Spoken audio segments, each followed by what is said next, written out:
Well, Talo Falava Bike is just a very quick, hopefully tech tip video from my recent expedition to change the top end of this bike. This is my RM-Z250. It's a 2016 model.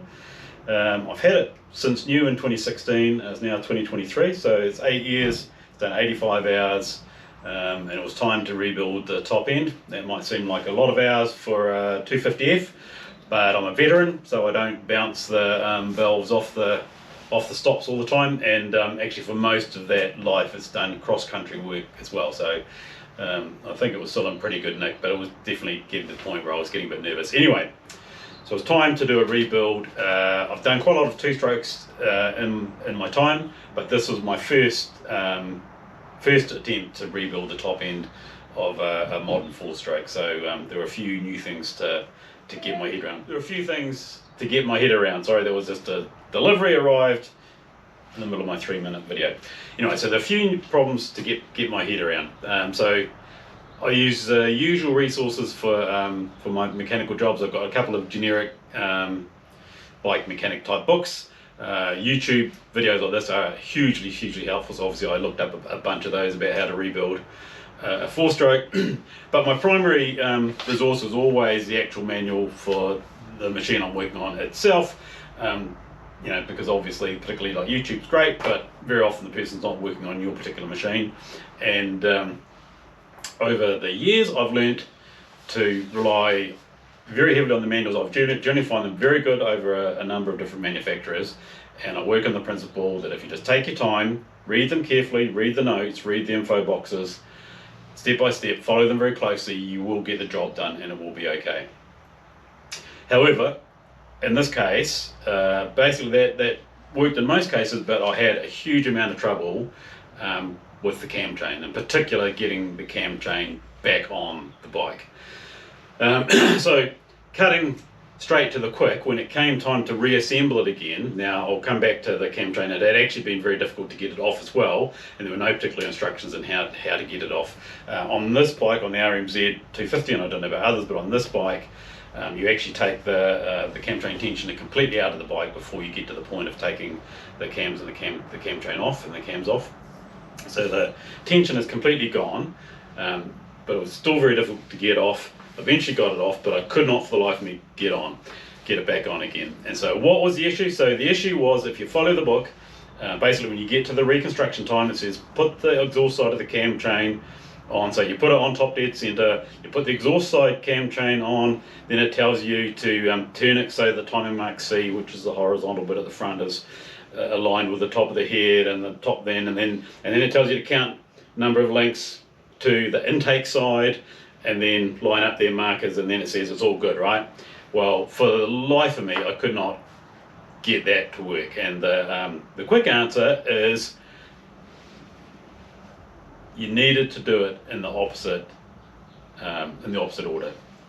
On this bike, you needed to put the intake cam in first, and then the exhaust cam, and put the chains on the top, and then unless you're really good and you manage to get them all lined up just right so it is exactly where it should be at top dead center, then you have to jiggery poke a wee bit and pick the chains off and move the cam wheels around just a cog or two to get them exactly where they should be and all lined up correctly.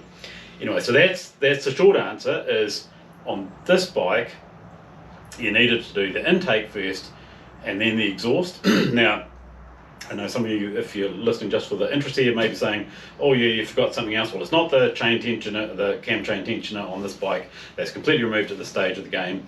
There's a couple of other things you need to watch out for. There's rubber or plastic guides on either side of the cam chain that go down into the cylinder. The one on the rear side of the cylinder is actually screwed in on this bike, and I suspect that's probably standard, so it can't really go anywhere, it just can go left and right, so that can't really cause a problem. But the one on the front is loose and you can take it out and put it back in, and it has to be snug down and in the right spot.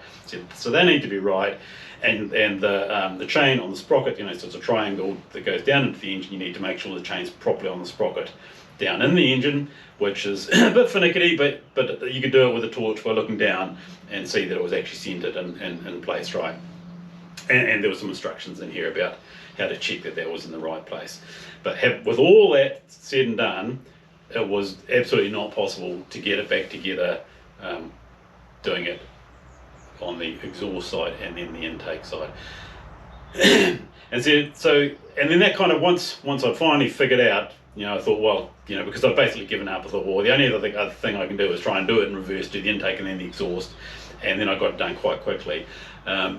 One of the things that was striking about this particular bike is I saw a number of videos, but people who knew what they're doing, professional mechanics, working on other bikes, where when the tensioner was removed, they had quite a bit of space to work with. Indeed, I think I saw a mechanic working on a KX450, just doing the valve spacing in the shims, where he actually was able to take the buckets off and change the shims without even taking the chain off. He could just sort of roll it up on top, and there was enough flex or enough space in the chain to get away with that. There's no way in the world that you could possibly do that with this bike as it came from the factory. So that was my solution. So then with hindsight, I recognised that actually I had a lot of difficulty getting the cam chain off as well, and so next time I do it, I've made a note, and the note is to take the exhaust side off first. Don't try and pull the chain off, because when you release the tensioner on this little bike, the chain has a little bit of tension in it, but it's just a little bit of spare, but it is just a little bit, genuinely just a little bit. Not enough to pick the chain up and pull it off. So to take the exhaust side off first, and you do that by, if that's the wheel side of the cam and the cams are sitting in there, just tipping it up like that, and then sort of wriggling it around and pulling it out and unhooking it from the train. So it takes a bit of faff, but that will work, and that's essentially how I had to do it to get it back in again. So there you go, that's the short and the long of it. If you're watching this video because you're stuck and you can't get your cam chain back on, and you're following your manual, and you've checked the guides going down into the cylinder and the chains on the sprocket down to the bottom, and you don't know what on earth to do, my advice is do it reverse to what your manual might be telling you. Put the intake side in first, and then the exhaust after that, and then if you need to, you can jiggery pokery a few teeth to get it exactly the way it's supposed to be set up. Anyway, that's it for today. That's much longer than I expected it to be. If you've looked this up because you're in trouble with your bike, best luck, hope it goes well. Ciao for now.